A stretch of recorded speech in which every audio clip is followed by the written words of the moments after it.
Here's my script. Could you read it? Okay, yeah, and move that Let's script over edit here. this part Yeah. out, okay? Going 10-1. Rain dance, sun dance, con. Let's do this. You guys ready? Quiet Thank you on so much set. for this award. Ready and action. Welcome back to Mel Moment Mondays. I'm your host, Mel, and today I'm joined by composer, musician, and singer Aalisha Jaisinghani. Thank you so much for hopping on the podcast with me today. Thanks for having me. So tell me how did you get into filmmaking or like scoring music in general? I know like you probably started off more as like a composer or musician and then kind of went into filmmaking. So kind of just explain to me that journey for you. Yeah, so it's a little bit of a story. I started as a classical pianist when I was really, really young. And for most of my life, I was a performer. I still am, but I was mainly focused on performing. I was a classical and jazz pianist. I should stop saying was. I am a classical and jazz pianist. I sang and wrote songs for rock bands. I got really into producing my own alt pop music. Um, and that was the majority of my life and what I really wanted to focus on. And I did get really into more classically oriented composition in college, aside from songwriting. Um, and I never thought about focusing on that. I was still really focusing on my piano performance and my vocal performance. And then COVID hit, and every single one of my performances lined up was completely canceled with no end in sight. And then came the question, senior year of college, what the hell do I do with my life if I'm not performing? And so I started auditioning to grad school for piano performance as well as applying for concert composition. But as I was going through my applications, I came to the realization that neither of those things was what I really, really wanted to pursue full time. And I did love to compose, but it didn't feel like such a natural fit for me to spend my life composing for the stage. And I finally went to my composition professor in college and I said, I don't want to do this. And he said, well, what do you want to do? And he happened to work in film as a composer. I said the words word for word. Film scoring sounds kind of cool. And he goes, there's programs for that, which I had no idea of. And so for those couple of months, I was just crash coursing my uh, film scoring application to NYU. And the first score I had ever created was for my application. I got Logic Pro, the free trial, because before then, somebody else was producing the songs that I wrote and recorded. So I was really just taking a chance on it. But it was really serendipitous, I think, because I love all these different genres, classical, jazz, rock, pop. I love to work in all of them. I love to write in all of them. And it's kind of hard to pick as a musician. What do you want to focus on and give all of your energy to? Because I could not pick one. Um, but with film, you get to really do everything. Plus, I just watched way too much TV and too many movies growing up. And I finally got to tell my parents, okay, it was all for something, me sitting in front of the TV all the time. So it felt like such a natural fit to be able to work in any genre I wanted to, as well as work to the screen, because I also love to collaborate. That's a big part of performance anyway. And this way I get to work with filmmakers and different creatives. And then for the past number of years since I've been out of college, it was just a really steady, really determined grind to fill in the gaps that I had from, getting better at Logic Pro, getting better at producing, mixing, learning how to compose for screen rather than just on stage, because it's a different talent altogether. And it's crazy to think how a number of years ago I wouldn't have predicted this as my path, but now it feels so natural and I feel so confident in it now. But now I'm here and I love it. Oh my gosh, that's like so amazing. Like when I think about like film scoring, I never think about like there's like avenues for musicians to kind of go down. You always for me I always assume that oh, you're like a stage like person first and then you just like kind of like you just do it. But like there's like as you said you were applying to like a film scoring class per se and like degree to like kind of focus in on that. What is that like? Um, how is that different from, like from more classical stage composition? What do they teach you that really stood out when you first came in being like, whoa, this is like completely different? Well, for one, you really have to be able to mix and produce your own work completely. It's not like passing off the score to the performers who then perform it for you and get recorded. So that was a big gap for me because I didn't produce myself. I would always have somebody else produce. And that was a really big thing I had to learn, especially because there's so much you can do with production, especially if you're not just doing a live sounding scores, if you're also kind of getting that hybrid synthetic sound also with it. And then I remember the first presentation I ever did in grad school. I wrote this piece that I thought was so beautiful for this scene. And I was so proud of it. First time I ever presented something like that. And she just ripped it to shreds. She said such nice things about the music itself. But then she was like, let's talk about how this doesn't work for the film. Um, and I had to really learn about how to step back and to understand the role of a composer in film and to not oversaturate what's going on, not step in the way of dialogue or what's happening on screen. If the visuals are, really taking over, when to not get in the way of that. And timing is everything. Like you don't have the same freedom that you get to have when you're writing for stage. And I really don't mind that. I know some people find that to be restrictive, but I love it honestly when I write something and the director goes, well, what if we move that to this scene instead? And I'm like, you know what? That actually works so well.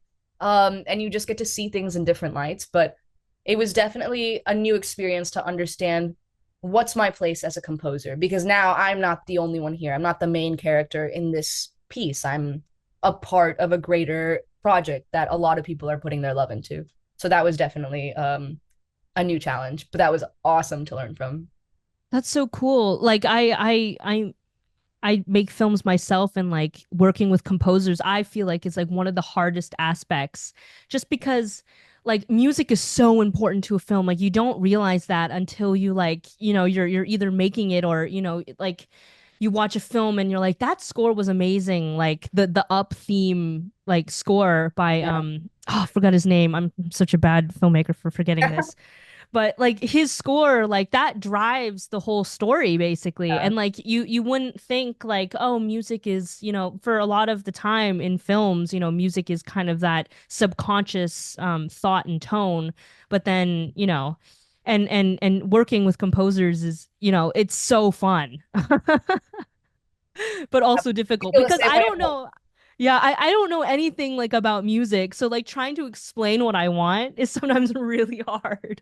Yeah, I actually say a lot to filmmakers to not worry about that. I always say the same thing, which is you don't have to feel like you know what you're saying. You just have to say what you feel, and I'll meet you there. I actually find it way better to work with a filmmaker who expresses things in terms of emotion, and more vague abstract terms, because I feel like even if a filmmaker has a music background, it can be like restricting. It can put them in a box to say, oh, use these kinds of chords, do this kind of thing, because they find that to be unsatisfying anyway. But then when people just say, I want this to be a little more introspective, or I want you to really feel that she's confused or something like that, then it's easier to sort of delve into that and come up with something original for that. So I don't think as a filmmaker or for any filmmakers that you should ever have to worry about not being able to translate what you want into musical language, because a composer should be able to meet you where you are.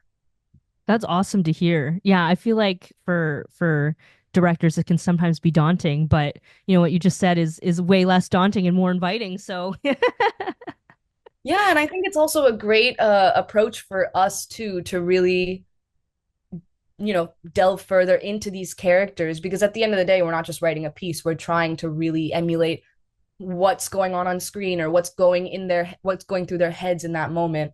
And there's only so much you can do by restricting yourself to musical language. You can say, let's use a minor chord here or something there, and that might not necessarily be what exactly the character is feeling. But if you say this character is feeling really introspective, then we can get a little different with the music theory, and come up with something different for that. So I think it's like a good experience, not only for the filmmaker, but also for the composer to learn more about how to write emotionally and write from the heart. That's awesome. Yeah. So kind of going along with that, how do you tackle a project? Like what is that process from when someone, hires you basically like, "Oh, I want you as my composer," to you're seeing it on the screen. Kind of walk us through that for anyone who's new, like a new composer, a new director. What is that process like? So I feel like, as cheesy as it is, I feel like everyone's process is totally different. And I do feel like different films require a different process. But I find myself kind of going back to a similar route many times, which is I'll watch the film, and as I'm watching it, I improvise, on my piano or on an instrument. As I'm watching it, I'll improvise in the moment, what feels right in the moment. And then I'll do that a few different times as I watch the film to sort of get a direct reaction, like a very genuine, authentic reaction to what's happening. Um, and then once I feel like I've really gotten a lot of ideas out and watched and, improvised to the film enough times, then I go back and I parse through what's there and I try to find what ideas really fit where. And sometimes that means moving things around a lot. Sometimes that means rewriting, but I do find that to be the best way to authentically get it out rather than doing it in a very methodically constructed manner. And then the methodical construction comes after the fact once you have the raw ideas in there. And if it's like a suspenseful film or a mystery, I try to not watch the ending the first, like before I do the Oh, that's improv so interesting. time. Yeah, just so I can have that same shocked reaction or unsure reaction to whatever's happening. And I'm not sort of giving it away to the audience because I would already know what's about to happen. But if I don't know, then I can also experience it as an audience member and get those ideas out there. And that can be really refreshing for the first couple times of improv. Obviously, as a composer, though, you're going to watch the film a million times. So eventually you'll get to the point where like you know absolutely everything that's going to happen. But it's great to get those initial raw ideas out there because then you get to experience it in a way that doesn't give too much away. That's so interesting. I never thought of it in that sense where, yeah, if you watch it through like the whole time and kind of know the ending when you're writing, you could totally give stuff away no matter what genre it is. Yeah, it's subconscious. I mean, like you're already, if you know this character is the devious one and you already know that all the way through, or this character is the one that's dead and you already know that all the way through, that might subconsciously influence your writing and you might start writing more deceiving themes for them throughout it, even though you're not supposed to just yet. Um, and I once watched a lecture that Hans Zimmer said, and or that Hans Zimmer gave, and he said a similar thing. And I was like, yes, okay, cool. I'm actually already, my process is actually pretty similar. But one thing that was different is that for him, when he does the improv technique, he watches the film muted. Um, which I think if you already seen the film and then you're going back to improv over it's really interesting to do it muted because then you can really do a lot with just the visuals and you can let the visuals just affect you. The reason why that always doesn't always work with my process is because sometimes if I can help it, depending on the project, I'll hold off seeing the film altogether until the first time I can, after reading the script or, ignoring the last thing of the script, I will wait to see it for the first time when I can actually play along to it. But that, of course, depends. I mean, it's always going to be different. Sometimes the filmmaker in the first meeting wants to watch the film with you. Sometimes the filmmaker wants to do a spotting session, which is also totally great, where they're more directly saying, here, I want music here, I want music here, etc. So this process isn't like an end all be all situation. It just sort of depends. But I do think that just improvising does a lot. Yeah. Oh my gosh. How do you like interpret like a scene or like a mood and tone depending on the genre? Because like, different genres kind of have like their own like stereotypical sound. Do you like deviating from that a little bit or not? Like what's kind of your process in like, like a comedy is so different from a horror and a horror is different from drama, like Yeah. how do you score that? Honestly, again, as cheesy as it is, it just depends. Um, but I think as a jazz pianist, I mean, a lot of what we do is improvisational, and it's like when you're playing in a jazz combo live, you are really just having a conversation with the other players. And if you want to say something moody, you kind of already have an idea of what you're gonna say or what you're gonna play, which are the same to me. And um, comedy, I think, is a really interesting one because sometimes you can go the over on the nose route and make your score funny. However, a lot of times I find myself scoring a comedy as if it's a drama because the dialogue and the characters are going to be the funny part. They're going to take over. I don't want to overdo it. I don't want to make it a little too on the nose because then that might make it a little cheesy. Um, but I think with the improv technique, I do just tend to play what feels right in the moment, and it's a little bit ineffable. I can't quite put to words, am I thinking of a certain kind of style in the moment. However, then with horror, though, I do a lot of horror thriller work. And sometimes with that, because it's not always going to be your classical, piano or typical linear instrumental score, I do find myself sort of creating sounds and creating a soundscape that's really strange or works for that world, and then going off of that soundscape. And a lot of my horror projects actually include a lot of my vocal work, which I then manipulate in weird ways. So you can't always tell it's a voice. Sometimes it's just really odd sounds. And I'm not always singing. When I say vocal work, making some really strange noises that I always have to apologize to my roommates for because these walls are thin. And then manipulating those to come up with different sounds, and working from there. And to answer part of your question, also, I do try to find a way to create it differently than expected. One of the first questions I pose to myself is would how can I do this in a different way? And a lot of times that depends on the instrumentation. I try to get a little out of bounds with it.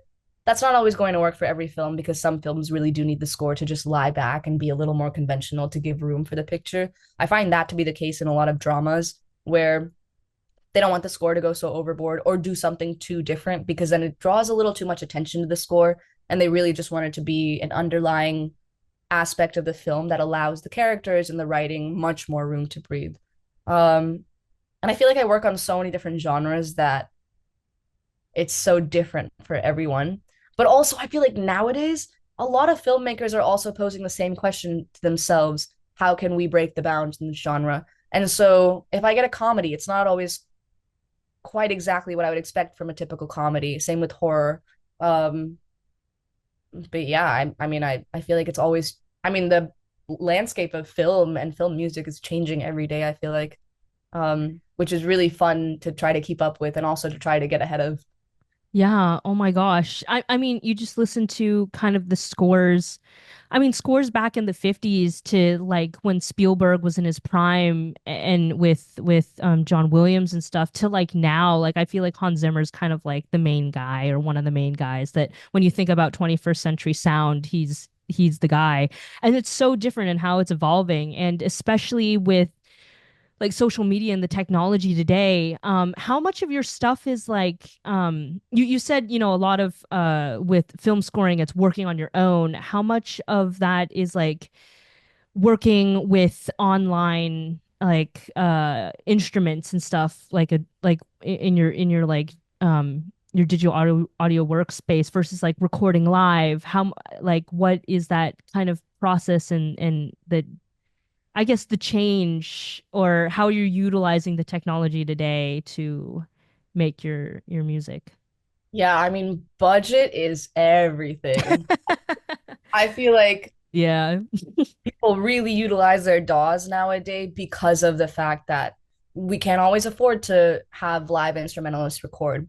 I do have a lot of really good friends who are instrumentalists, of varied instruments, and because of that, a lot of them will do little favors on smaller budgets to me to record those lines. But I feel like, getting to know your DAW and being able to create synthetically makes a really, really big difference. And because I do so much experimental work anyway, especially nowadays, I feel like I've really, really gotten used to getting wacky in my DAW.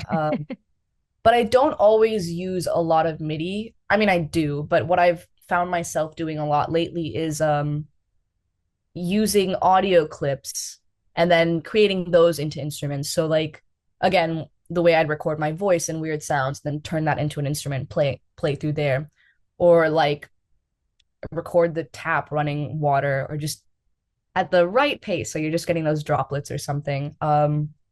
everywhere my friends can tell you, everywhere we go, if there's a really cool bird sound, I'll be like, okay, everyone shut up. And I'll record them for a bit because you just never know what you can do with that. And I've used those in a bunch of different scores. Plus, I have a ton of little handheld instruments, little drums, a kalimba, and a few other pitched percussion instruments that I will utilize in some ways and then, pitch differently, turn into different instruments. I feel like also a lot of scores nowadays want that sort of hybrid feel. Not everyone's looking for that typical live instrumentation sound.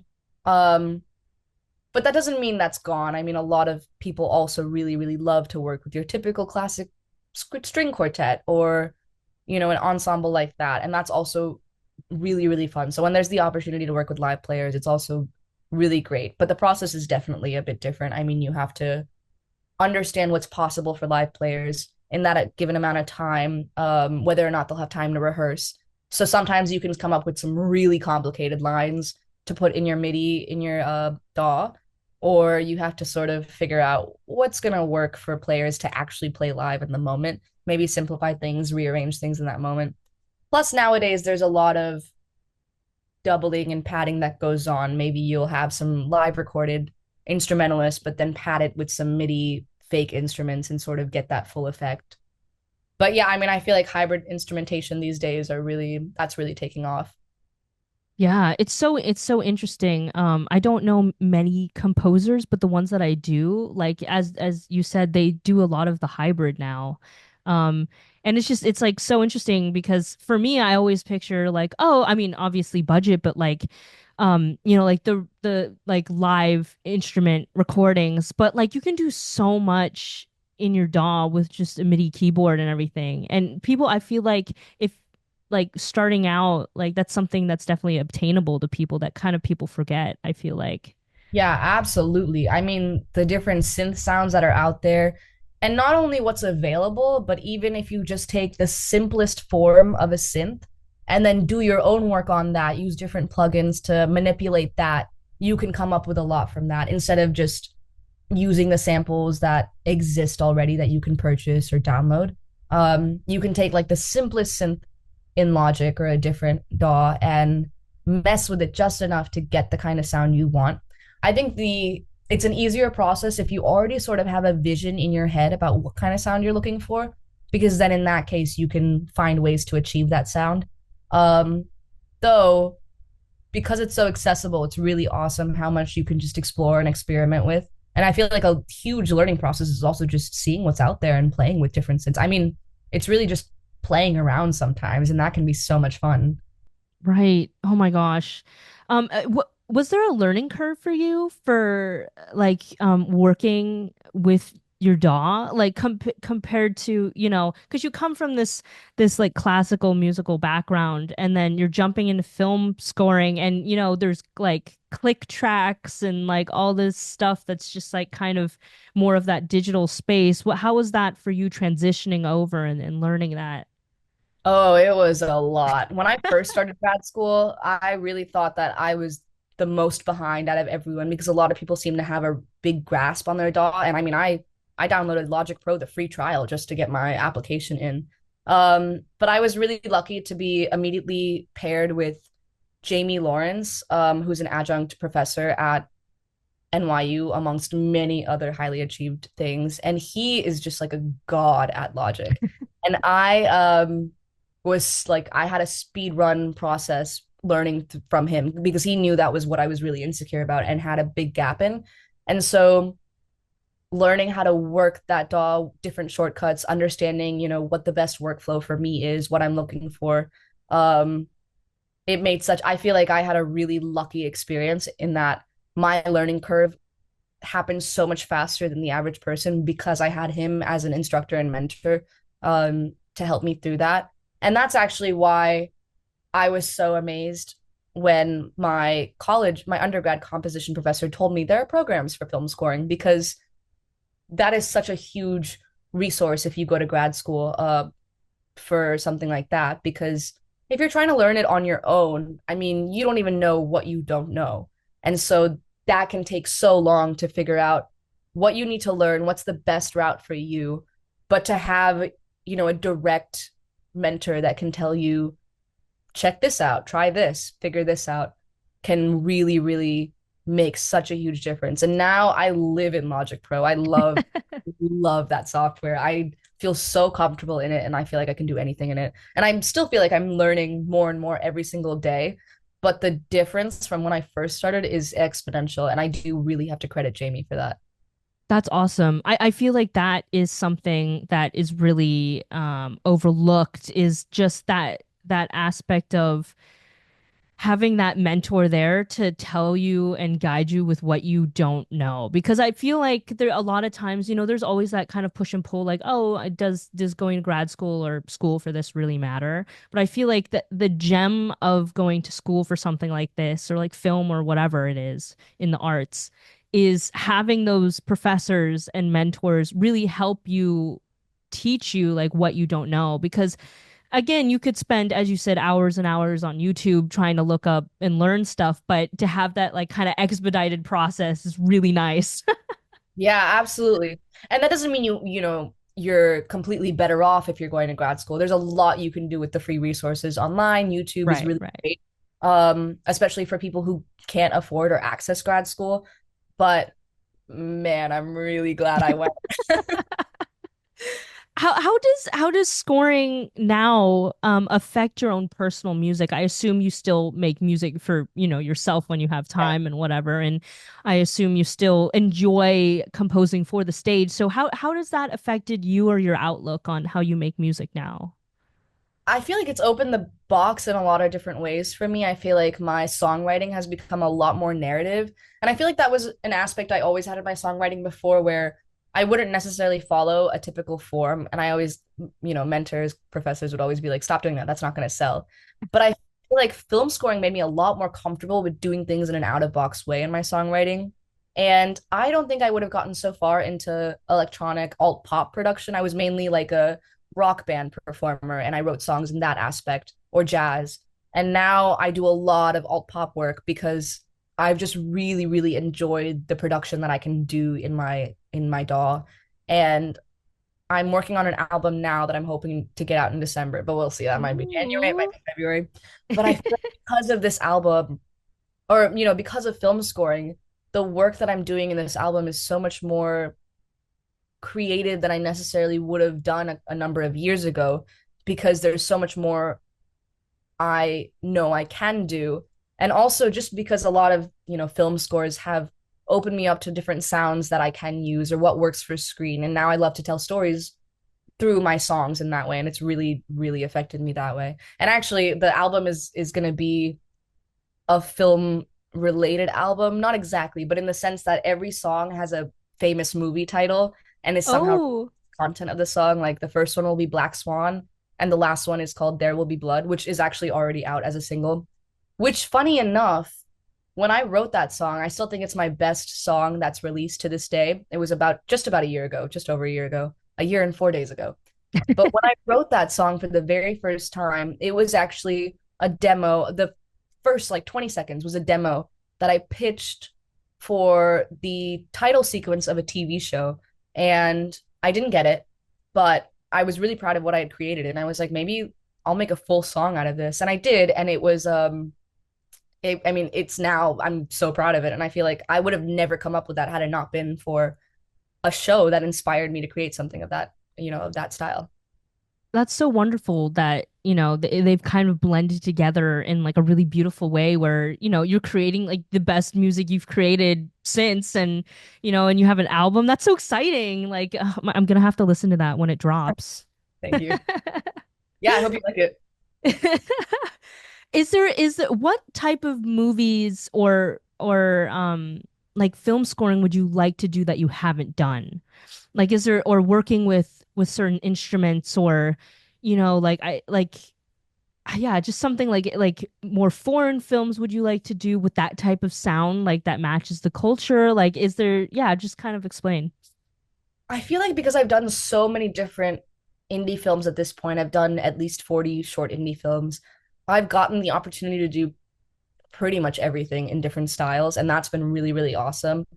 And lately, I've done a lot of experimental horror work.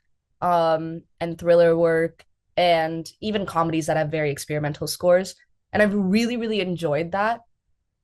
And I have done a lot of classical orchestral sounds before, but I feel like it's been a while since I've gotten to record with a really big classical ensemble. And I think it would be cool to once again, delve back into my roots and go back to working on something a little more John Williams-esque, or, that classical 70s sound. Um, but honestly, I feel like I've been very lucky to do quite a bit of everything. One thing that I never have that I really loved was the Challengers score that Trent Reznor and Atticus Ross did. And I've never done like a techno style score before, Oh. but I really, really loved what they did. I thought it was really fresh and amazing for the movie, and it fit what they were trying to do so, so well. But honestly, I'm open to anything. Anything that lets me create music is what I want to be doing. And that's why film scoring was so perfect in the first place, was because I cannot choose a genre. I cannot choose what I want to do in music. And that was always my problem. My classical piano teacher in college, who was also my major advisor and the head of piano, Amanda Kirkpatrick, I loved her to death. But she would always, give me a little bit of shit for the fact that I couldn't fully put all my eggs in that basket, and I wasn't fully committing myself to any genre, or like fully committing myself to classical piano. Um, but film scoring made that okay. So really, I think my short answer to that question would be maybe going back to something classical. You know what though? I've never done a really full blown out jazz score, like just a jazz combo going through everything. I've done jazz elements in my scores, but somehow I don't think I've done just a full uh jazz film score. That would be actually really cool. That would be really cool. The first thing that comes to mind is like Ratatouille or like La La Land with just jazz throughout. Something Yeah. like yeah. I mean, not necessarily like those are like jazzy scores like throughout the whole thing, but Yeah. just the first thing that came to mind. I actually just saw A Different Man last night, and that score was phenomenal. I don't know if it just came out. I don't know if you had a chance I to see it. haven't seen it. It's an amazing movie, and the score was just phenomenal. They had some jazz moments, they had some more experimental moments, some more classical sounding moments. It was really good, and I feel like if I ever get the chance to do something like that, that would be great. But of course, that's budget comes with that, because they were able to get those live players. I'm assuming it was live, but they were able to, get people to play out those themes. And I think that would be, if I ever get those resources or a bigger budget film that lets me do that, I would love to. Yeah. What is it like? Do you have a favorite composer that you look up to or would love to work with? Kind of going on the lines of seeing films with great scores. Ooh, there's so many. I love Ramin Djawadi, who did the Game of Thrones score. I love Cristobal Tapia de Veer. He did White Lotus, and I think that was just like that honestly inspired a lot of my vocal manipulation work, and going a little more out of the bounds. I think he was phenomenal.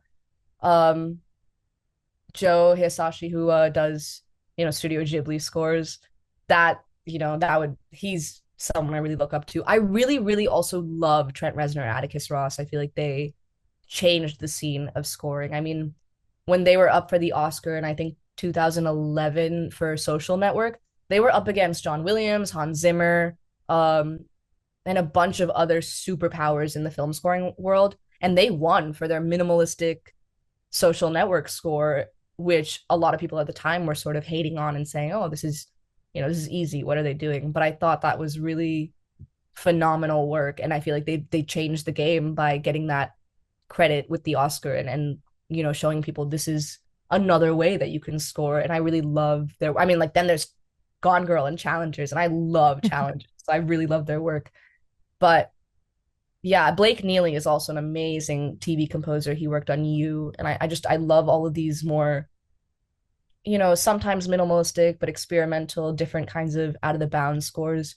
And then whoever did the Midsummer score, Oh, um, that one was great. yeah, but that was amazing. Okay, soundtrack album by the Hacks and Cloak. I have not heard of them, but they were, oh, Bobby Krilic, if I'm saying that right. But honestly, there's so many composers that have inspired me that I absolutely love.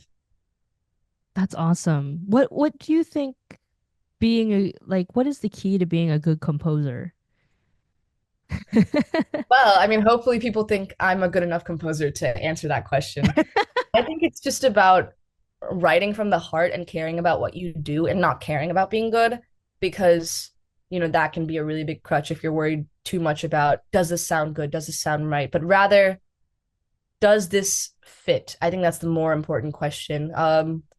And I think also just putting your ego aside and enjoying the collaborative process because sometimes what you do is just not going to work. And that doesn't mean you're writing bad music. It just means that you haven't found what fits for that film or that's just not what fits the director's vision. And I think just putting that aside and putting your own personal attachment to music aside can really make all the difference. And nothing you write will ever go to waste. I mean, if you write a piece that gets cut from the film, you can still use that piece for something else. I once attended a seminar from Siddharth Khosla, who did the Only Murders in the Building theme. Ooh.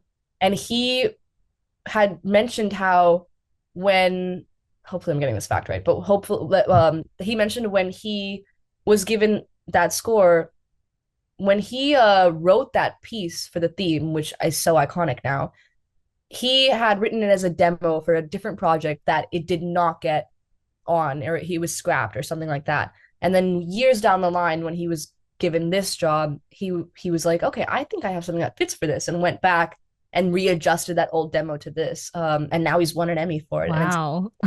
so I feel like just knowing that nothing you do goes to waste, putting your ego aside and allowing, yourself to really work with the filmmaker. And also just I think it's a balance of confidence and criticism. You should be able to criticize yourself, but also not to the point of insecurity. And you should never be too confident or too complacent because the number one thing is we're always all learning. You're always going to be a student for the rest of your life. There's always going to be something better than you. And that should be an inspiring thing rather than a demotivating thing. Um, I also like to say I think that jealousy can be a really good tool if handled and processed correctly because if you find yourself getting jealous of someone's talent or their work or their success, if you can reframe that as, okay, why am I feeling this way? What is it about them that like makes me feel jealous? Is it that I really admire their work in this or that I really admire their skill in this? And then in that case, you can turn that into a form of inspiration and say, okay, I'm really inspired by this person's work. I'm really inspired by their style and I want to be able to learn from it and go from there. So I think it's just recognizing that you'll always be a student and all of the above. I said a lot, but yeah, I think just a mix of a lot of things. No, that's wonderful. Oh my gosh. That whole thing of like kind of turning your jealousy into a more positive outlook where a more growth-minded outlook is amazing. Yeah, especially because I feel like jealousy can only breed resentment. But if you can turn it into admiration or inspiration, then not only will you grow, but you'll also just have a healthier relationship with other artists and interacting with the rest of the artistic world. But that was definitely something I had to learn the hard way because when I was really young, like in high school, maybe even early college, I would find myself, if I found myself jealous of somebody else's talents, I wouldn't even listen to their work out of just the resentment that was breeding. And then I realized over time, oh my God, I'm missing so much by just not listening to all of these other people. And if I turn this into an admiration, then that can really make a difference for me and the people I'm interacting with. Plus, I mean, I feel like jealousy is really just you know, it really is just an admiration with your overbearing ego bringing it down and making it about yourself rather than making it about the rest of the art world.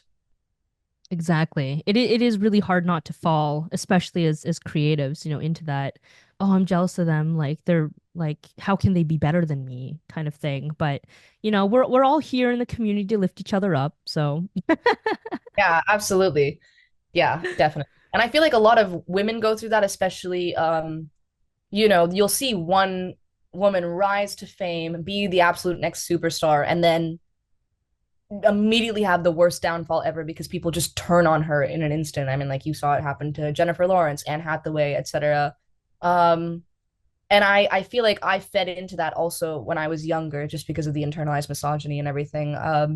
And I always like joke to myself, I feel like when I was in high school, I probably would have hated Sabrina Carpenter just for the fact that she's doing so, so well. And, might not have been my cup of tea then. Now I have listened to that album back and forth nonstop. I love that woman. And I'm so glad. And like when someone first turned me on to Billie Eilish a long, long time ago, I had seen like one interview that she did, and she was way younger than me. She was, super successful in the field I wanted to be in. And I remember thinking, oh, like, I'm not gonna like this girl. And then the drummer of my band at the time recommended her to me out of the blue and was like, I think you would love her music. And I was like, what are you talking about? I listened to her and I was like, this girl is phenomenal. What is wrong with me? I really need to just put my ego aside. And ever since, I feel like that was a turning moment for me where I was just like, we just really need to support each other in this industry, whether or not something's your cup of tea. And something might become your cup of tea just by you giving it a chance. And I feel like that's opened my interest and my taste so, so much wider by just letting that internalized misogyny go and realizing there's room for everybody in this world. And I That is. seriously love Sabrina. And I'm so glad I'm not, the girl I was in high school because I would have really missed out on that album otherwise. Did you go to her concert? I am dying to go to her concert, but I was in for a film festival the weekend that she was in New York. And oh my God, Oh, if you look at my explore page on Instagram, it's just Sabrina and her concert. I think she's an excellent performer. And she's definitely somebody I would have like, looked at in high school and been like, here's this like conventionally beautiful white blonde woman who's just dominating the charts. And I would have felt a type of way about that. But now I'm like, I'm so glad I'm not that person now because there's so much I can learn from what she's doing with pop. And she's just one example of, women who are just killing it in the industry and deserve to, not be hated and not be, given a downfall just because they're popular and they're killing it. I feel like a lot of times we want to hate on what's popular. People say things are only popular if they're bad or like the bad song gets popular or whatever. But honestly, things are popular for a reason. People are enjoying something for a reason, whether or not it's overplayed or your cup of tea or anything. I mean, we can't discount people's successes just for our own petty reasons. that is so true. It's so interesting. Like, I always forget that, like, music is so integral to so many people's lives. Like, music is just one of those things, at least for me, where if I hear a song, I immediately am like, time, place, age, like Yeah. location.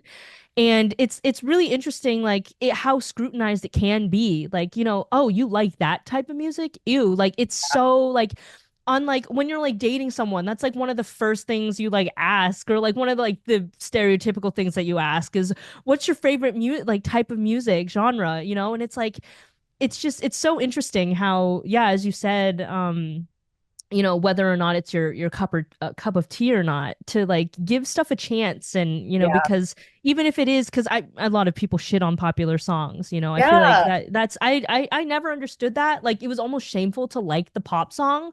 I'm like, Absolutely. but No this one says song pop's their favorite rocks. genre. Yeah. Yeah. Like this Everyone, song nobody, is. you ask someone what kind of music they listen to, nobody says pop because they don't want to be that person. But pop is such a broad field. There's so many, I mean, like Chaperone is technically pop. It literally just means popular music. It's not necessarily the same thing every time. And yes, there's going to be shitty songs in pop. There's going to be shitty songs in, rock. It's just going to happen. That's always going to be the case, but that's not the dominant quality of it. And I feel like I keep bringing up Sabrina Carpenter because I feel like even though she's killing it, I feel like that is kind of a controversial thing in some circles to say, hey, I love pop right now. I love Sabrina because then people are like, oh, that's so basic. I mean, she's just doing basic pop music, but I wholeheartedly disagree. I think she's doing some really, really interesting things with the genre. And I keep thinking, like, I'm so glad I'm not my high school self because she would not have been able to enjoy, this music now. And I had this conversation with someone recently, or like in a group, where someone said, "Oh yeah, that's only the popular song of some artist because it's the worst one." And I was like, "That's a ridiculous statement. Why would everyone love it then? Maybe it's just overplayed and you're sick of hearing it. Maybe it's not her best work, fine, but also it's not shitty. People Yeah. love it." Yeah, no, it is truly really empowering to see, especially I feel like now in just like the last like year, like female artists really like Oh yeah. breaking through. Like it isn't just Taylor Swift anymore.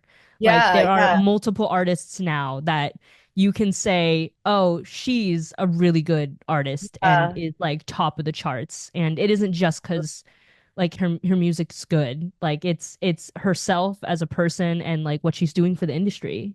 yeah, and just not being afraid to say what they want. I love how unabashedly inappropriate some of these girls are getting, and they're Yes. not afraid to just say what they want to say. I mean, even just Sabrina, the trifecta of like Olivia Rodrigo, Chappell Roan, and Sabrina Carpenter, and just not giving a shit and being so unabashed about the lyrics they want to say or the way they want to dress and the way they want to perform. I think it's really refreshing to see, especially because they're like the biggest mainstream pop girlies of their generation. And it's nice to see that. Yeah, And I'm it's not so even fun. someone who like mainly listens to pop. Like I listen to a lot of rock, rap, and Oh, are like my typical immediate listening habits. But in the past few years, I feel like I've really stopped being the I don't listen to pop girl because now I really give the newest thing a chance all the time. I mean, it's like watching the newest movies that come out. What are you gonna do? Only ever watch the classics? There's so right. much to be done. And I'm so sick of the whole good music is dead nowadays, back in my day. And I feel like I'm slowly watching millennials and the older Gen Z kids turn into that, turn into exactly. I mean, people before rock were saying, "Oh, this is so noise, like this is just noise." And people were saying rap is just noise. This is just noise. Music is dead. But how often are we going to say that? That's just not true. That's discrediting so many modern artists. There's so much music out there. And I that same goes for film too. There's just so much out there. Are we really just going to hate on something because it's new? Yeah, I find that so interesting, like the whole like, oh, back in my day, like yes, there's a difference I think between something being bad and something being nostalgic. Um Yeah. and just how like as you grow up, I feel like especially being an artist, it would be detrimental to be like, oh, like, blank is dead or, it's not nothing's good anymore. When you're in an industry that is constantly evolving, a constantly like being the forefront of like what the next generation is or what, the current like world is, you're in the entertainment industry, you are that person moving culture along. So to say like, oh, this is like the old stuff was better, I feel like is you're blocking yourself as an artist to be more open. And I feel like that ties really quickly into film scoring as well, because with The Social Network, when that first came out, and when minimalist scores were becoming more of a popular thing in that style. I mean, I know Hans Zimmer also does a lot of minimalist scores, but when Trent Reznor and Atticus Ross came out with that, they were getting plenty of hate. I mean, there was even a time where John Williams wasn't considered a real composer because concert composers wanted to look down on film scoring and they didn't think that was a really, legit field. And so now it's like now that, he's older and we've had enough work, people find like, people are really, really respecting him. But it's crazy to see how maybe 10, 20 years ago, people were still, not giving it the credit it deserves. And the way that, I mean, I've even heard, and I work on a lot of experimental scores, but I've still heard a lot of people who are very, very classically oriented. I mean, I am too, but like they focus on their classical style work or their conventional style work, and they've even said to my face like, "Oh, horror is really easy. Anyone can do that." But that's not the Wow. case. I mean, it's Yeah. it's timing. It's something different. And do you really want to be someone who's going to fit the mold every time, or do you want to create the next new thing? And I feel like you can only do that if you're appreciating every new thing that's coming out. Yeah. That is beautifully said. So yeah, kind of like changing the tone a little bit. We're gonna play the film Would You Rather. It's just one simple Yeah. question kind of pertaining to what we've been talking about. But today my question for you is, would you rather score something with a more simplistic plot but has more room for you as a composer to be creative? Or would you want to score a more complicated plot, but there was less room for you to kind of go outside the boundaries? Ooh, that's an interesting one. I think it's gonna be a close call. I mean, it would be hard to choose, but I do think I would pick the latter. Um, which may seem a little counterintuitive for me because I love to go out of the bounds and I love to really go ham in the music, but I think that I'm really drawn to fascinating, complex stories. It's the kind of thing I want to watch. And it's a collaborative process. You're not, it's like the whole putting your ego aside as a composer. You're not the main star. And if I want the room to be the main star, I'll work on my songs. I'll play with my band. work on a concert composition piece. I can still get that out there in different outlets, but I want to be part of stories that I also want to be watching. Not to say you can't have a simple story that's not going to be amazing. That can also be the case, but I think I would lean towards the latter. That's awesome. Yeah, I think I was trying to come up with these questions like what questions should I ask? And I feel like that is kind of like a hard one. If I were a composer, I would probably go with the simplistic one. But now that you said the complicated one for those reasons, I think maybe I would go for the complicated one. Yeah, just for the fact that like yeah, like if the story is really good and really like as I said, complicated and complex, yeah, maybe that's something I would want to do more than the other one. Yeah, just very interesting. Yeah, I feel like it's just when you can sit back and I mean if you're gonna compose for a film, you are gonna watch that film so many times. So do you really want to sit through the real and again, like a simple story can be really effective and really awesome. But I'm kind of imagining something that's simple and not necessarily the most interesting thing in the world. And so I want to sit through something where I'm also really able to appreciate the characters and the acting and the writing, maybe even the set design, etc. Um, but to any filmmakers out there listening, that if you have a simple story and want someone to go ham on a score, you can still hire me. This is if I had to choose. Yeah, this was a would you rather, so don't take it too hard, guys. Official disclaimer. And then this kind of just rounds it out for our final question that I ask everyone on this podcast is if you could tell your younger self, what advice would you give them when starting this journey into for you composing, film composing, going from classical to the entertainment industry? What would that be? I think if I'm going back to myself who was starting out in film scoring specifically, I would not say much. I would just say keep going and don't stop and do what you're interested in. If I'm going back to my younger self way past that, I would say there's so much you can do on your own and you should look into it because I wasn't producing until it was a necessity. And that shouldn't have been the case. I could have produced my own music had I just done that. I think I was always focusing on what I focused on and waiting for the rest to click. But I would say you have so much more power than you think. And if you really want something, go for it. I do feel like I really, really went for everything I wanted, but I think there's a little bit more I could have done in high school, especially because I was writing a lot of music then. But I was always thinking, okay, eventually I'll somehow be discovered and then somebody else will be like producing the songs I write. But I could have done that on my own and I didn't realize. But I think overall, in the grand scheme, I'm one of those people who really believes in the butterfly effect, and I'm so content and happy with where I am now in life and my career and the music I'm making that I wouldn't want to say anything to my past self and change like the ripples of time and the domino effect that might lead me somewhere else. I mean, maybe if I told that to myself, like you can do it on your own, or like you can do more on your own than you realize, perhaps I wouldn't have grown up in such a collaborative nature or like, you know, I think it was a good experience that I had somebody else produce my music for the first two albums that I did because then that way I was able to learn a lot from them or hear a different sound from somebody else. But I do think, if I had to say something, it would be you can do more than you think you can on your own.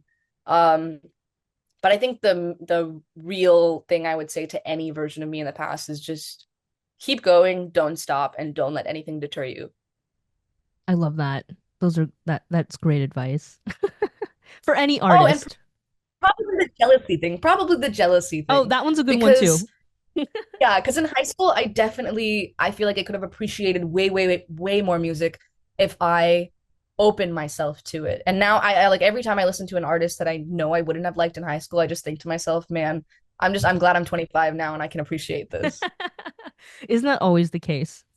Yeah. Yeah, it's growing up is just always going to be a learning process. I'm just glad I did.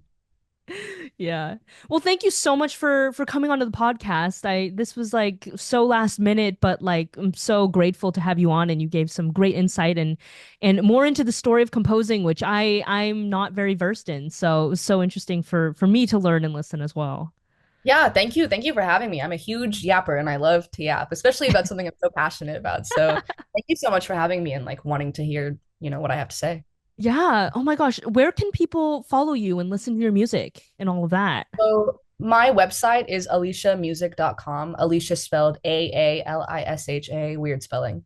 And then my Instagram is Alicia, same, Aalisha Jai, which I post a lot of updates about my music on. My website has pretty much everything though. It includes my film score work as well as my songwriting, as well as a little bit about my rock band.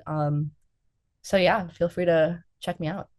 Yeah, everyone go follow her. She's awesome. Yeah, with the album coming out hopefully in December. Yes, with the album. You guys, you got to listen to the album when that drops. So, well, thank you again so much. Yeah, thank you. If you enjoyed this podcast and want to learn more about my experience as an up and coming filmmaker or catch up on more episodes, follow me on Instagram at MELYDE12. This podcast is also available on Spotify, SoundCloud, and YouTube. Please like, subscribe, and spread the word. Thank you guys again, and that's a wrap.